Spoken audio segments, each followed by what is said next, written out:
Madam చాలా మందికి ఏంటంటే స్మోకింగ్ అలవాటు కూడా ఉంటుంది, దానివల్ల చాలా డేంజర్ అవుతుంది. సో ఈ ఆస్మా పేషెంట్స్ స్మోకింగ్ అనేది ఎంతవరకు కరెక్ట్ అంటారు?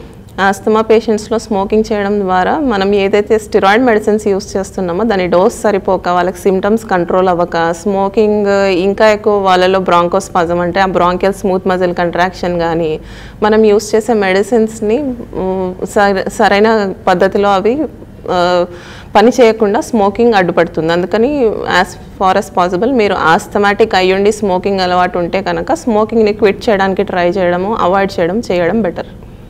మేడం చాలా మంది ఆస్మా పేషెంట్స్ డ్రింక్ చేస్తూ ఉంటారు, దానివల్ల వాళ్ళకి ఎటువంటి హాని జరగబోతుంది? స్వతహాగా ఆస్తమా ఊపిరితిత్తులకు సంబంధించిన డిసీజ్ కాబట్టి ఆల్కహాలిక్ ఇన్ జనరల్ అవాయిడ్ చేయడం బెటర్. దాంతో దీనికి డైరెక్ట్ రిలేషన్ అనేది మీ అంతా కనబడదు. But nothing but alcohol any time ఇంకా విత్ ఇన్ లిమిట్స్ కన్నా దాటినప్పుడు we advise you to prevent alcohol like taking it in more than needed limit. ఒకసారి ఆస్తమా అని డయాగ్నోజ్ అయిన తర్వాత దాని సిమ్టమ్స్ని కంట్రోల్ చేసుకోవడానికి we can use medicines as needed. Patient ఎంత కంట్రోల్డ్ ఆస్తమా ఉందా లేకపోతే అన్కంట్రోల్డ్ సివియర్ ఆస్తమా ఉందా దాన్ని బట్టి స్టీరాయిడ్స్ మనం ఇచ్చే బ్రాంకోడైలేటర్స్ మెడిసిన్స్ డోసేజ్ని డిసైడ్ చేస్తాం.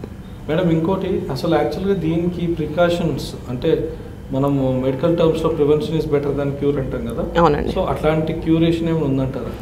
వన్స్ ఆస్తమా అని ఒకళ్ళు డయాగ్నోస్ అయిన తర్వాత దానికి క్యూర్ కాకుండా ట్రీట్మెంట్ ఉంది, that can be controlled. And there are some triggers. అంటే ఎప్పుడైతే ఆస్తమా కంట్రోల్లో ఉందో సిమ్టమ్స్ అసలుకి రాకుండా ఉన్నారు, సిమ్టమ్ ఫ్రీ ఉన్నారు, ఇన్హేలర్స్ కానీ డాక్టర్ ప్రిస్క్రైబ్ చేసిన మెడిసిన్స్ ద్వారా, then there are certain triggers అంటే ఏమైతే ఈ పేషెంట్కి పర్టికులర్గా డస్ట్ కానీ స్మెల్ కానీ స్మోక్ కానీ ఫ్యూమ్స్ కానీ లేకపోతే పర్ఫ్యూమ్ డైలీ యూస్ చేసే పర్ఫ్యూమ్ స్మెల్ కానీ ఇంట్లో అగర్బత్తి స్మెల్ కానీ లేకపోతే ఎక్కడైనా పొల్యూషన్కి ఎక్స్పోజ్ అయినప్పుడు లేకపోతే సీజనల్గా ఫ్లవర్స్ బ్లూమ్ అయినప్పుడు పడే పాలన్ గ్రెయిన్స్ కానీ వీటన్నిటి నుంచి they have to be preventive of themselves. Mask use చేయడము, అట్లాంటి డస్టింగ్ చేసేటప్పుడు మాస్క్ పెట్టుకోవడము, లేకపోతే అలాంటి స్ట్రాంగ్ స్మెల్ కానీ స్మోక్ కానీ ఎక్స్పోజ్ అవ్వకుండా ఒకవేళ పేషెంట్ స్మోకింగ్ అలవాటు ఉంటే అది మానేయటం కానీ ఇవన్నీ తగ్గించడం ద్వారా we can prevent asthma symptoms and they can be kept under control by the treatment.